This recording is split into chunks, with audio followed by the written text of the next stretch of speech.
할렐루야. 2025년 8월 26일 화요일 삶의 첫 시간에 주님께 올려드립니다. 오늘도 하나님께서 우리의 삶을 주관하시며 우리를 버려두지 아니하시고 우리 속에 우리와 함께 하십니다. 내게 능력 주시는 자 안에서 모든 선한 일을 행하는 하나님을 바라보며 하나님이 주신 직분들을 온전히 실천하는 믿음의 사람 되시기를 우리 함께 기도합니다. 이 아침에도 우리의 믿음을 사도신경을 통해 고백합니다. 전능하사 전지를 만드신 하나님 아버지를 내가 믿사오며 그 외아들 우리 주 예수 그리스도를 믿사오니 이는 성령으로 잉태하사 동정녀 마리아에게 나시고 본디오 빌라도에게 고난을 받으사 십자가에 못 박혀 죽으시고 장사한 지 사흘 만에 죽은 자 가운데 다시 살아나시며 하늘에 오르사 전능하신 하나님 우편에 앉아 계시다가 저리로서 산자와 죽은 자를 심판하러 오시리라. 성령을 믿사오며 거룩한 공회와 성도가 서로 교통하는 것과 죄를 사하여 주시는 것과 몸이 다시 사는 것과 영원히 사는 것을 믿사옵나이다. 아멘. 우리 함께 찬송 드립니다. 찬송가 391장 찬양합니다.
주 예수님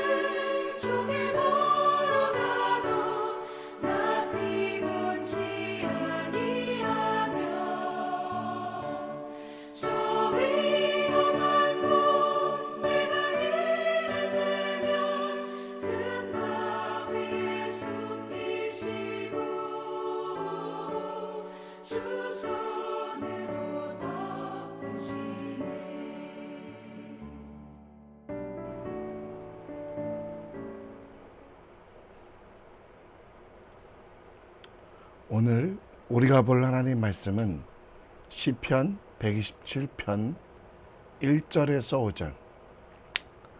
시편 125편 말씀 함께 읽겠습니다. 제 127편 솔로몬의 시, 곧 성전에 올라가는 노래.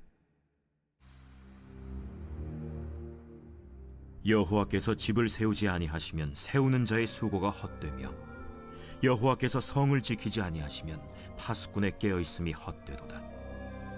너희가 일찍이 일어나고 늦게 누우며 수고의 떡을 먹음이 헛되도다. 그러므로 여호와께서 그의 사랑하시는 자에게는 잠을 주시는도다. 보라, 자식들은 여호와의 기업이요 태의 열매는 그의 상급이로다. 젊은 자의 자식은 장사의 수중의 화살 같으니 이것이 그의 화살통에 가득한 자는 복되도다.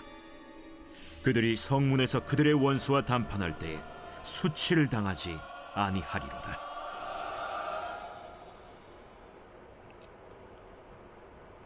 아멘. 프랑스 엘르 잡지의 편집장이었던 장 도미니크 보비가 뇌졸중으로 쓰러져 온몸이 마비되는 감금 증후군에 걸리게 됩니다. 그는 손도 발도 쓰지 못하고 말하지도, 그래서 글도 쓰지 못했는데요. 오직 하나, 그의 왼쪽 눈꺼풀은 자유롭게 쓸 수 있었습니다. 다른 사람이 알파벳을 불러주면 왼쪽 눈꺼풀로 의사를 표현해서 그는 그의 인생을 정리한 회고록을 쓰게 되는데요. 그 책의 제목은 나비와 잠수복입니다. 전신마비로 몸은 잠수복에 갇혀 있는 것처럼 자유가 없지만 영혼과 상상력은 나비처럼 자유로웠던 저자의 마음을 담고 있습니다. 약점이 강점이 되게 하는, 그리고 운동력보다 마음과 다짐이 얼마나 중요한지 보여주는 책입니다. 시편 127편은 당시 사람들이 성전에 올라가면서 불렀던 노래입니다. 지혜의 왕이었던 솔로몬이 지은 노래. 지혜의 시로서 진정한 자유와 평안에 대하여 이야기합니다. 모든 것을 할 수 있는 왕이었지만 그는 그 특권을 주신 하나님의 능력에 참여합니다.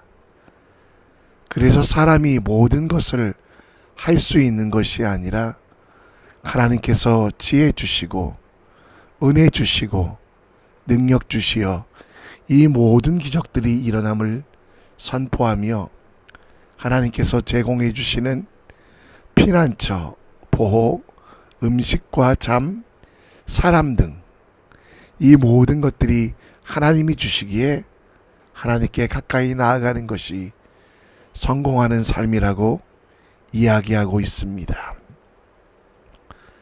요즘 많은 크리스찬들은 무력감을 느끼고 있습니다. 기도해도 이루어지지 않는다라는 생각, 또 예배하고 찬양하는 일 자체가 재미가 없다고 생각하며 고민하고 근심하고 있는데요. 이런 상황 속에서 우리가 잊어버린 일들은 바로 하나님을 잊어버린 것입니다. 모든 것을 하게 하시는 능력은 내게 능력 주시는 자 하나님, 그분의 지혜요 힘일 뿐 나로부터 시작되지 않습니다. 내게 능력 주시는 자를 보며 그분으로 인해 내 삶을 새롭게 만들어가는 지혜에 대하여 우리 함께 묵상해 보겠습니다. 요즘 많은 베스트셀러는 처세술에 관한 책이거나 혹은 자신의 성공기를 이야기하는 것입니다. 그러나 사람이 세운 성공은 언제든지 무너질 수밖에 없습니다. 왜냐하면 사람 자체가 한계가 있기 때문입니다. 1절 말씀에 보면 여호와께서 집을 세우지 아니하시면 세우는 자의 수고가 헛되고 여호와께서 성을 지키지 아니하시면 파수꾼이 깨어 있음이 헛되도라라고 말씀합니다. 하나님이 세우신 것만이 영원하며 사람이 수고하여 혹은 사람의 능력으로 이루어진 것은 쉽게 넘어질 수 있음을 이야기합니다.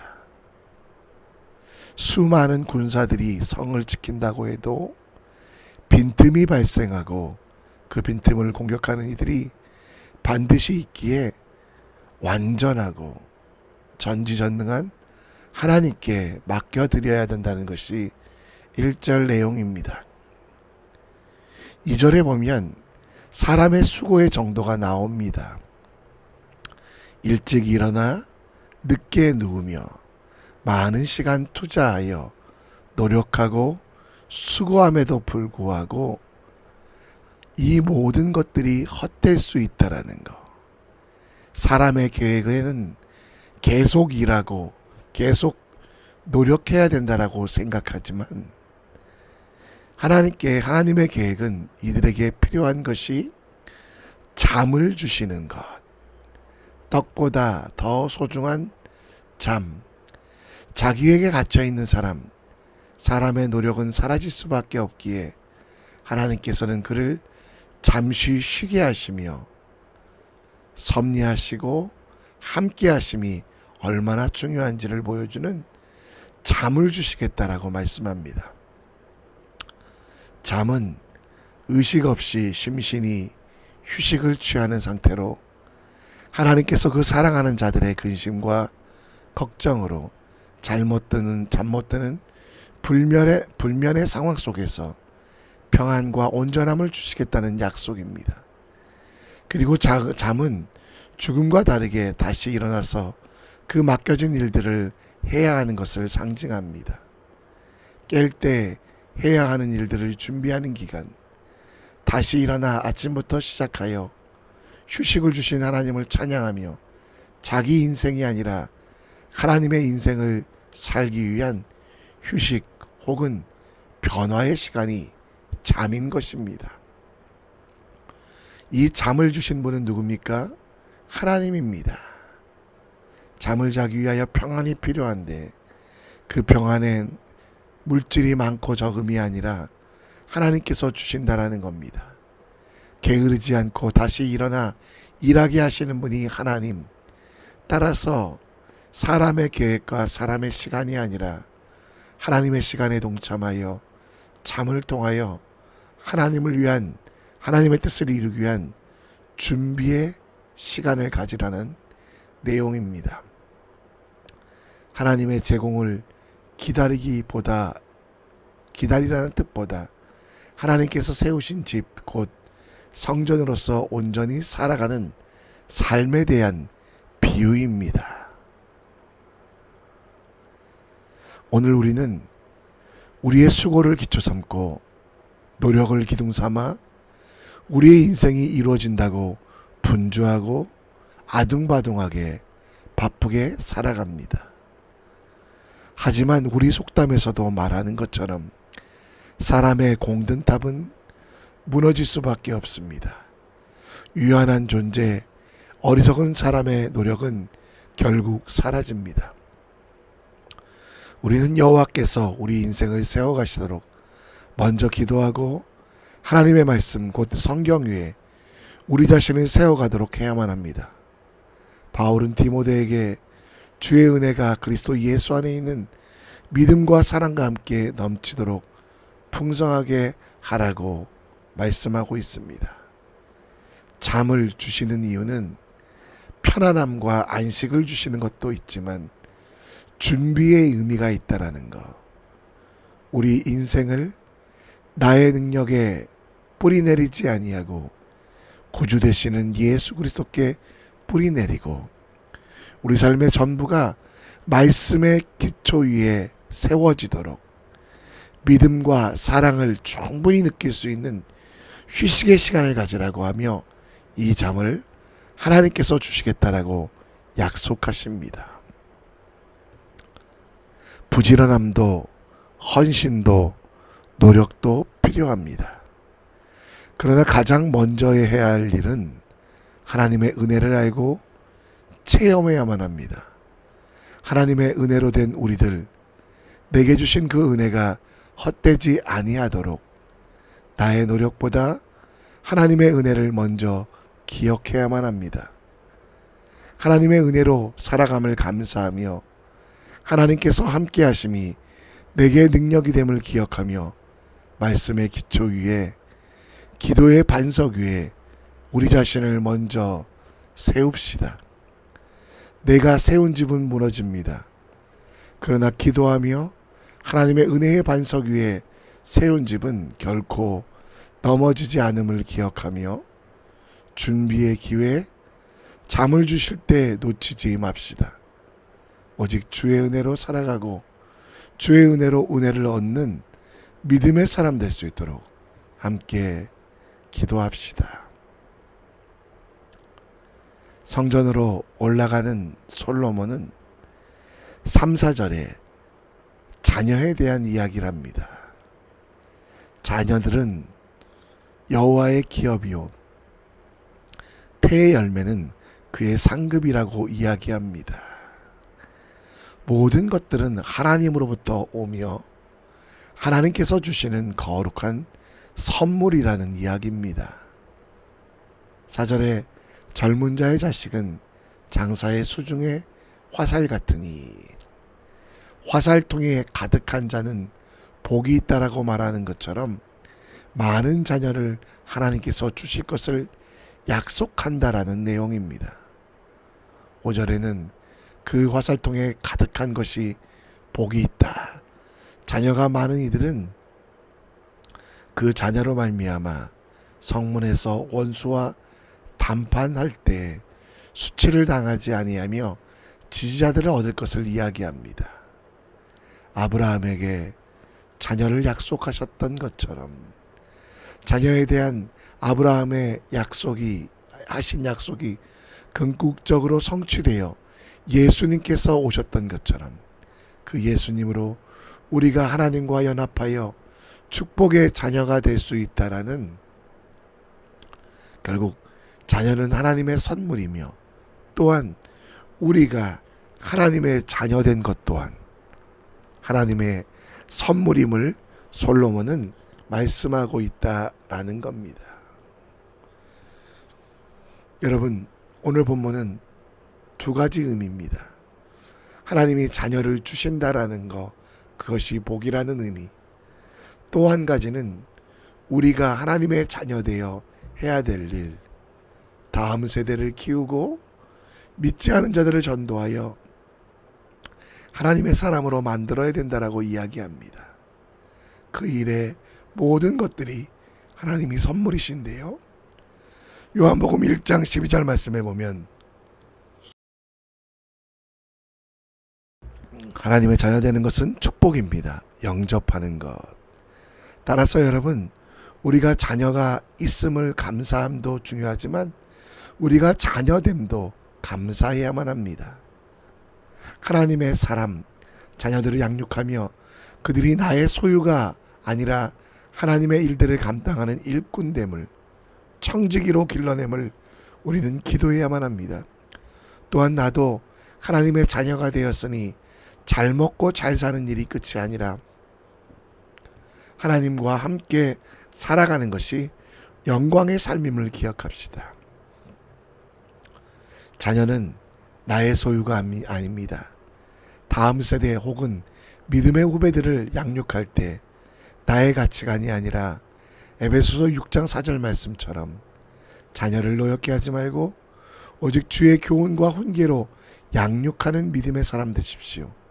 하나님의 말씀대로 사는 모습을 보여주고 하나님의 뜻대로 사는 모습을 보여주는 믿음의 선배, 믿음의 사람이 될 것을 다짐하며 하나님 앞에서 부끄러움 없는 믿음의 사람이 되시기를 함께 기도합시다.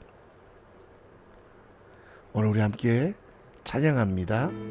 시선이란 찬양 함께 드립니다.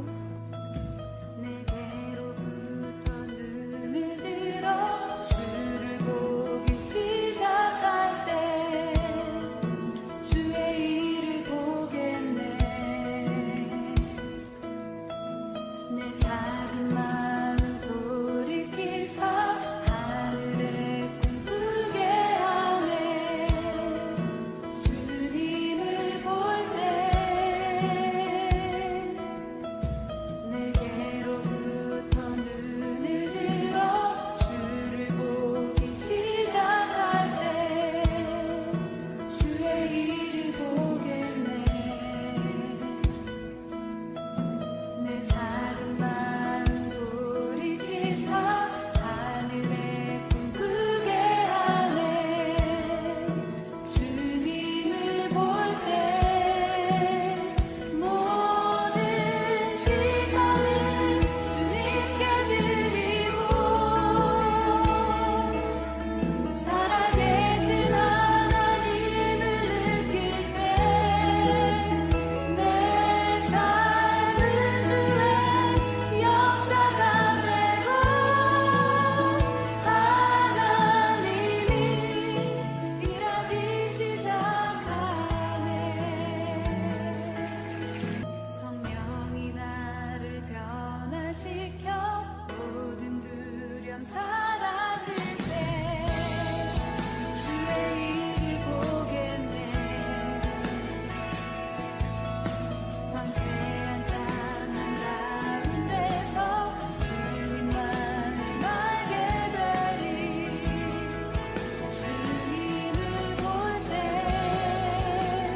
모든 시선을 주님께 드리고 살아계신 하나님을 느낄 때 내 삶은 주의 역사가 되고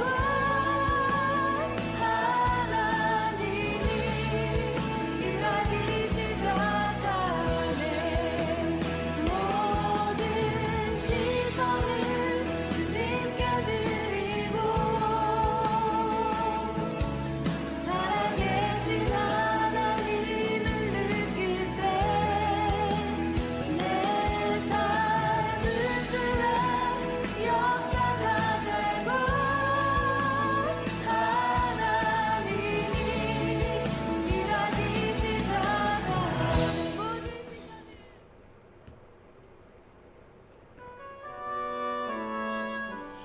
오늘도 기도합니다. 나의 시선을 나에게 맞추지 마시고요. 하나님께 맞추는 믿음의 사람 되십시오. 나의 인생은 나의 공로, 나의 노력으로 이루어지지 않습니다. 하나님께서 세우시는 인생, 하나님께서 지키시는 인생, 그래서 말씀이 기초되고 기도의 기둥이 우리를 버티도록 오늘도 기도하고 말씀 읽고 하나님을 바라보는 우리 될 수 있도록 기도해 주시고, 더불어 다음 세대를 주의 교훈과 훈계로 양육하게 하시고 나를 자녀 삼아주신 그 은혜에 감사하여 온전한 믿음의 삶을 살아가는 믿음의 후배들에게 거룩을 보여주는 믿음의 사람 될 수 있도록 함께 기도합시다. 교회를 위해 기도해 주시고 예배의 회복을 위해 기도해 주시고 성도들의 마음에 정말 예배가 기억나게 하시고 하나님의 은혜를 누릴 수 있도록 함께 기도해 주십시오. 이 시간 다 같이 오늘을 위하여, 우리를 위하여, 다음 세대를 위하여, 교회를 위하여 기도하겠습니다.